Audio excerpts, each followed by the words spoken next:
I truly believe that this video will make trigonometry make sense to everybody watching.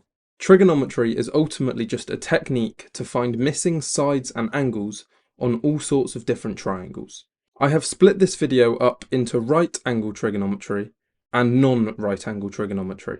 Right angle trigonometry is what most people associate with the normal trig functions such as sin, cos and tan, or the more common phrase SOH CAH and TOA. This type of trigonometry is typically used from grades 3/4 all the way up to the top marks. It is a fundamental skill that is needed at GCSE Maths and beyond. Non-right angle trig involves the sine and cosine rules and is aimed at students taking the higher exam, typically aiming for a grade 6 to a 9. Throughout this video, I spend some time explaining how each subtopic works, then going over different equations from each subtopic, and finally some clear examples, including some exam style questions at the end, so make sure you wait around to see those. As always, please let me know in the comments if you have any questions, and I really do hope that you find this useful.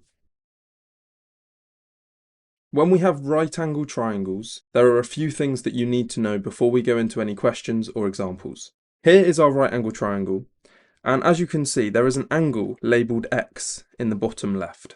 What we need to do here is understand how to label the three sides of a triangle that will be used in regular trigonometry. And those three sides will be your adjacent, opposite, and hypotenuse. Now, the difficult thing about this is depending on which angle you're given and whereabouts that angle is in the triangle, those sides might change. And this is how it works. So first of all, the easiest one to remember is your hypotenuse. Your hypotenuse is the longest side of the triangle and will always be opposite the right angle. The other two, opposite and adjacent, these are the two that change sometimes.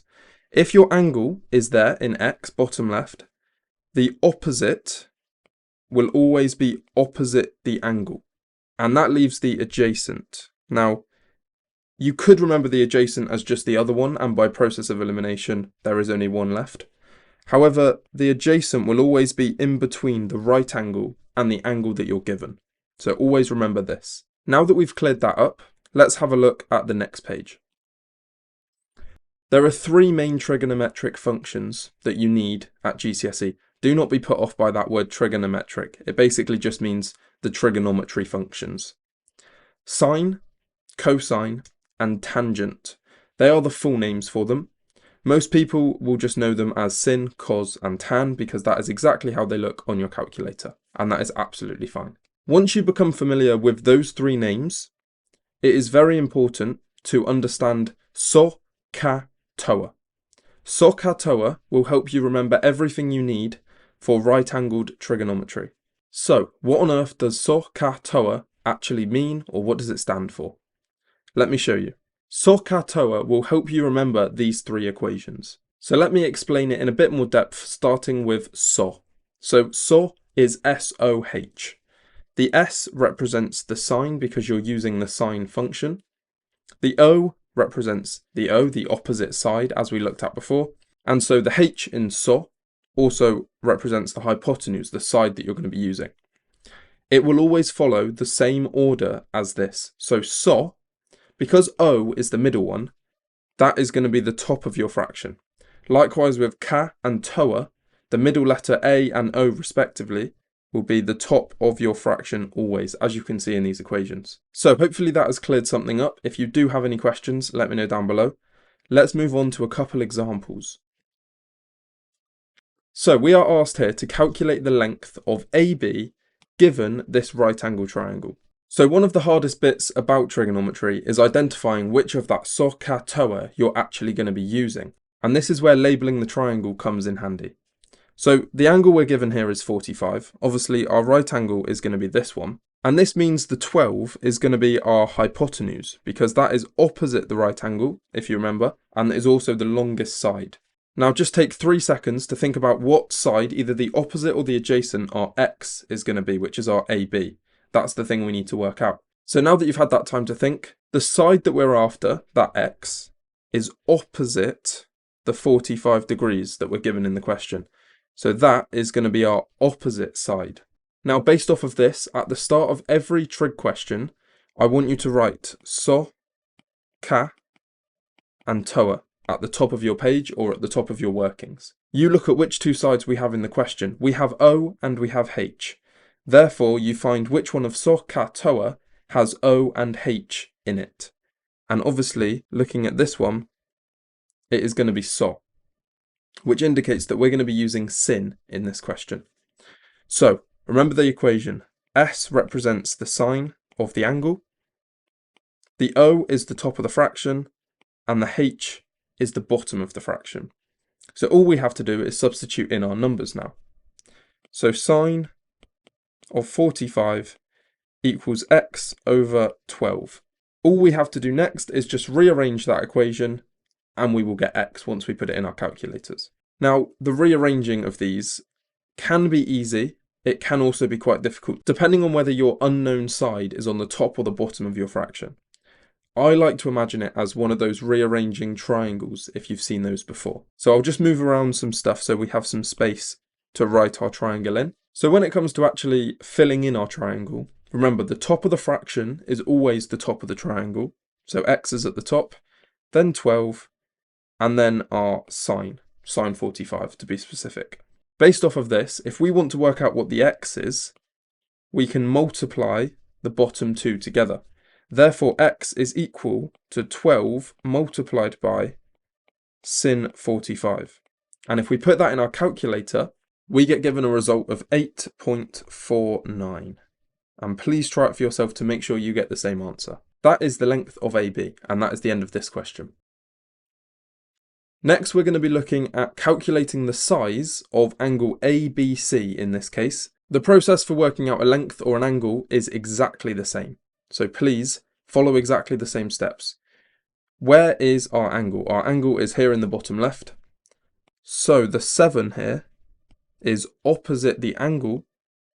So that is going to be our opposite side. In this question, we don't have our hypotenuse because normally the hypotenuse, remember, is opposite the right angle. So that must leave our adjacent side, which is also in between the angle and the right angle.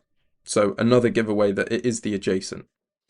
Just like before, write down SOH, CAH, and TOA.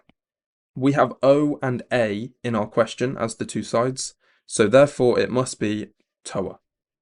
That indicates tan, because that is the first thing, and that will be equal to O, because it's in the middle of the TOA, over the A. If we just substitute in the numbers we have here, the x will remain the same because that is our unknown here. The 7 is our O and the adjacent is 10. This can be quite tricky if you haven't seen it before, but once you understand it, it is fairly straightforward. When we're solving equations typically, if you have two things multiplied together and you need to rearrange it to move them onto the other side, typically you will divide by that thing to move it because that is the inverse of multiplication. So the point I'm trying to make here is when we rearrange an equation, you always do the inverse of whatever the function is to move it from one side to the other. Likewise here, if you've got tan of x, the inverse of a tan function is the inverse tan function, which is on your calculator as tan to the -1 of your fraction. So please let me know down below if that didn't make sense, because that is a complicated idea. But the moral of the story is, if you've got tan x and you want to move the tan to the other side, you just press shift and tan on your calculator typically, and that will be the inverse tan function, and it should look something like this. So if we put that in our calculator, the angle I get as a result is 34.99 degrees, and that is your final answer for this one. And finally, for the right angle trigonometry, we have an exam style question. I thought this would be very important to include because it's the classic idea of I can go away and teach you the basics, and then you get into the exam and all of a sudden the question looks nothing like it and it's really difficult. So hopefully this will help reduce that. So we have a quadrilateral ABCD. We're told AB is 16, AD is 12, it's all labelled. We have 40, and we're also told that they are both right angle triangles. As you can see, ADB, CBD are both equal to 90. We want to work out the length of CD. So CD is going to be that length there. Typically with this kind of thing, when there's two triangles joined together, you want to break them down into triangle number 1 and triangle number 2. When a problem has multiple steps, I would recommend working backwards, identifying why can't you just work out the last bit first, and that will help you identify what you're missing. So here you can see on triangle BDC, when we do trigonometry, you need either two sides to work out an angle, or a side and an angle to work out another side. However, here we only have an angle and they want us to work out a side, so we must need another side. So what we need to do is work out the length of BD. Now this first bit doesn't actually involve any trigonometry here, and I've done this on purpose because trigonometry works hand in hand with Pythagoras' theorem at GCSE. So being able to seamlessly switch between the two will be a very, very good skill to learn. So let's just draw a quick mock-up of the triangle ABD. We have 16 and 12. It's a right angle triangle and we want to work out the length of BD. So let's call that A. And we know that A squared plus B squared equals C squared. So we can put in those numbers. So A squared plus 12 squared, because the C will always be the hypotenuse, the long side, equals 16 squared. And then because we just want the A squared on its own, because it's currently been added to 12 squared, we want to take that away to the other side. So it's going to be 16 squared minus 12 squared. And then if I put that in the calculator, A squared is equal to 112. And obviously we need to square root that as well. And that gives us 10.58. So now that we have that length, we can move on to the next triangle. So let's quickly get down a diagram of triangle number 2. So this looks really similar to the first example we did when we're given an angle and a side and we need to work out another side. So again, we label the triangle, work out what sides we have, and then use SOH CAH TOA to get to our final answer. So straight away, this is going to be our opposite, and this one is going to be our hypotenuse because it's the longest side opposite the right angle. SOH CAH TOA, think in your head, picture what they look like. We're going to be using SOH here. So again, sine of our angle equals the opposite over the hypotenuse. Substitute in the numbers, sine of 40 equals 10.58 over x. This is where the triangle comes in really handy, because remember, to rearrange the equation, you always want to put the top of the fraction on the top of the triangle. So 10.58 goes there, x on the right hand side, and then the sin on the bottom left. So if we want to work out what x is going to equal 10.58 over sin of 40.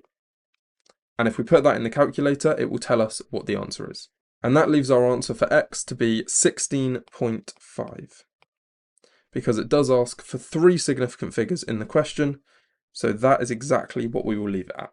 And that is the end of the right angle trigonometry. So now we will be moving on to specifically the higher non-right angle trigonometry.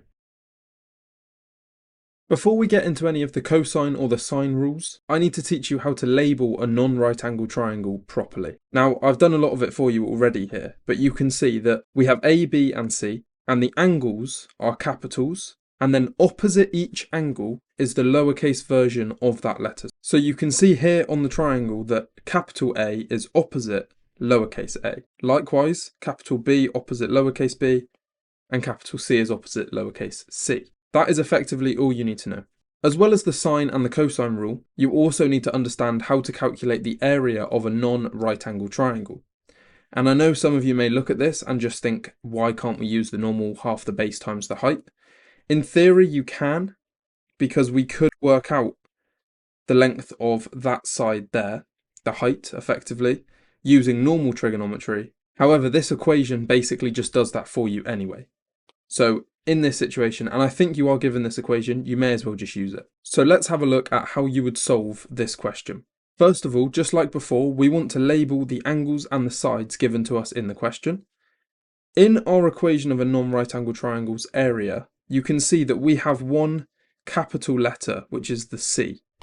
That is going to be the angle in this case. So we're going to label this 36 to be C. Because of that, lowercase c must be this one, meaning this leaves us with A and B being the 4 and the 5. and a and b are the two we need in this equation. So if we rewrite out the equation with our numbers substituted in, we have half multiplied by 4 multiplied by 5 multiplied by sine 36. Now I'm just going to put that in the calculator and see what it gives me. And the answer I get is 5.88. And that is how you calculate the area of a non-right angle triangle. So the first of the two rules we have is the sine rule here. The sine rule has one equation, a over sine a equals b over sine b. However, to make it slightly easier, you can flip those fractions round if you are trying to work out an unknown angle. As I said, those equations are identical, but the rearranging becomes a little bit easier if you keep your unknown symbol on the top of the fraction. So, let's go straight into this question. We have to find the missing length of x. So again, label our sides and angles. Capital A can be 57, meaning that the lowercase a has to be the 10. 72 is going to be our capital B, lowercase b can be our x in this case. So let's use the unknown sides equation, keeping the little a and b on the top of the fraction. So a is 10 over sine 57, and that is equal to x over sine 72. Now what I would maybe suggest is the side that you have a known angle and side, which is this side here because we know both the side and the angle, work out that in your calculator first. That is going to leave you with an answer of 11.92. Now the rearranging is fairly straightforward because x is going to be equal to 11.92 multiplied by the sine 72 from the bottom of the fraction once we multiply it out. Again, put that back in your calculator, and that leaves us with 11.34. Let's now use the sine rule to work out an angle. Exactly the same idea, similar triangle, but now we have to work out the angle. So again, let's label that triangle. Capital A there, lowercase a there, capital B there, and lowercase b here. So this time we're going to put the sine functions on the top of the fraction.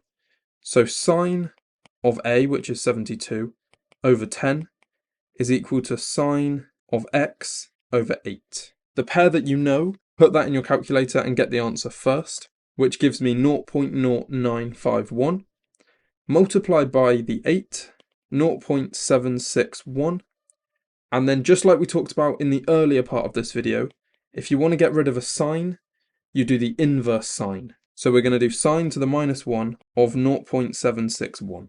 And that is going to give us 49.54 degrees. And that is our final answer and the end of the sine rule for now. Moving on to the cosine rule. Very similar format. We have an equation. This time, notice how in your cosine rule equation, there is a capital A this time, and there is only one capital letter. So any angle that you come across in your triangle, label it A. Based off of that, the opposite one to there is going to be our little a. That leaves B and C to be both the 10 and the 8. Again, that could be switched around if you want to, doesn't make a difference. Let's substitute in those numbers to see what we get. So a squared is equal to 10 squared plus 8 squared minus 2 multiplied by 10 multiplied by 8 multiplied by cos 47. Put this in your calculator. I'd recommend putting it in two different stages just to make it clearer for yourself. So 10 squared plus 8 squared is going to give us 164 minus 109.12. So a squared in total equals 54.88. Very common mistake. Make sure you always square root this answer because that is the a squared value. I know it sounds silly, but I've made that mistake myself a lot, and I've also seen it done. A will leave us with 7.4, and that is our final answer for this question. Again, 7.4 is similar to the numbers of 10 and 8, always a good indicator that you've done the right thing. Next, we have a slightly harder one, definitely aimed more at grade 7 and above. We have to find the angle this time. So again, label our triangle. Capital A can be the x, lowercase a the 4, and then our b and our c again. Now you'll notice that the capital A that we need to work out is embedded deep within this equation inside the cos function. Now it's up to you whether you rearrange it first or rearrange it after you've subbed in the numbers. I suggest to a lot of people I teach that subbing in the numbers first does make the rearranging a lot easier. So that's what I'm going to do here. So a squared is going to be 4 squared. That's equal to 5 squared plus 3 squared minus 2 times 5 times 3 cos of x. So again, work that out in stages just to make it look a bit nicer. We have 16 is equal to 34 minus 2 times 5 times 3 is going to be 30 cos x. All of a sudden, this is a lot easier to rearrange. If we take the 34 onto the other side, we're going to be left with minus 18, and that's equal to minus 30 cos x. We can now divide by minus 30, and that's going to leave us with 3/5 or 0.6. And then just like we did before, to get rid of the cos and put it on the other side, we do the inverse cos function, as I explained in the first half of this video, if you haven't seen it. Put that in the calculator, and that gives us 53.13. So, now that we've looked at both the sine rule and the cosine rule, it makes it easy when I'm sat here telling you when to use the sine rule, when to use the cosine rule. In an exam, I'm conscious I'm not going to be there. So I'm going to teach you how to identify when you use each rule.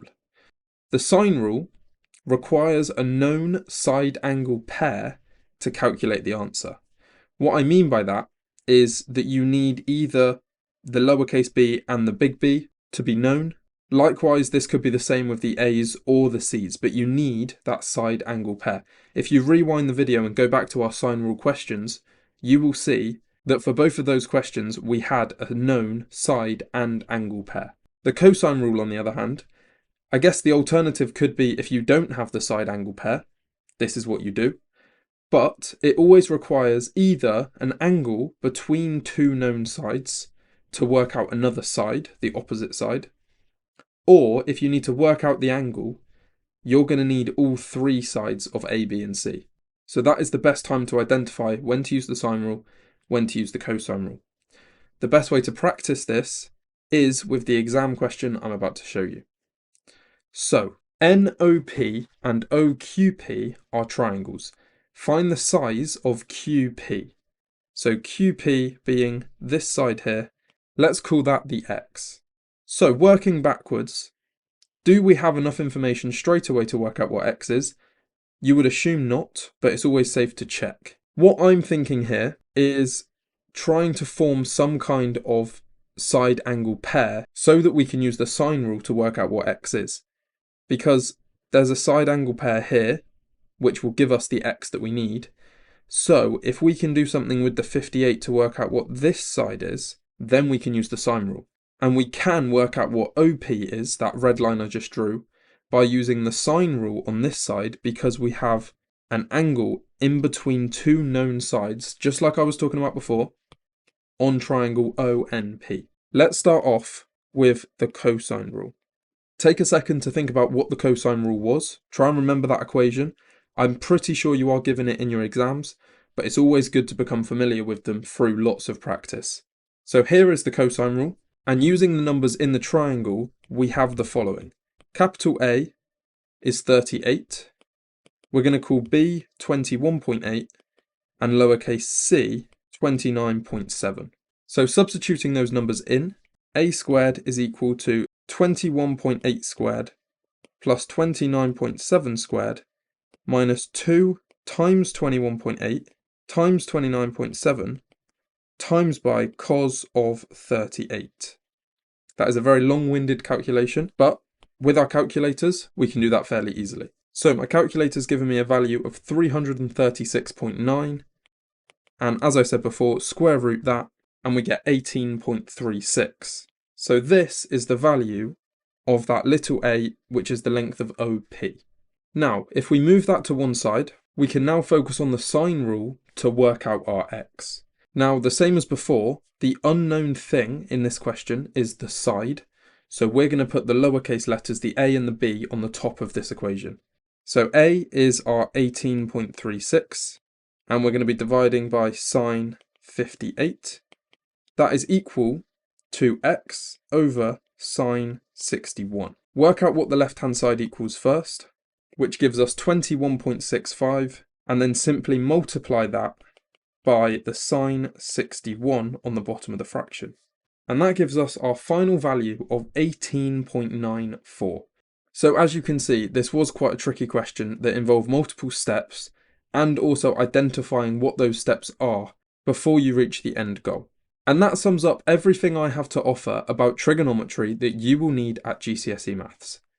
Please let me know down below how you found it, if you think I missed anything, or if you have another question that you just want me to clear up. As always, thank you for watching, best of luck in your exams, and I will see you in the next video.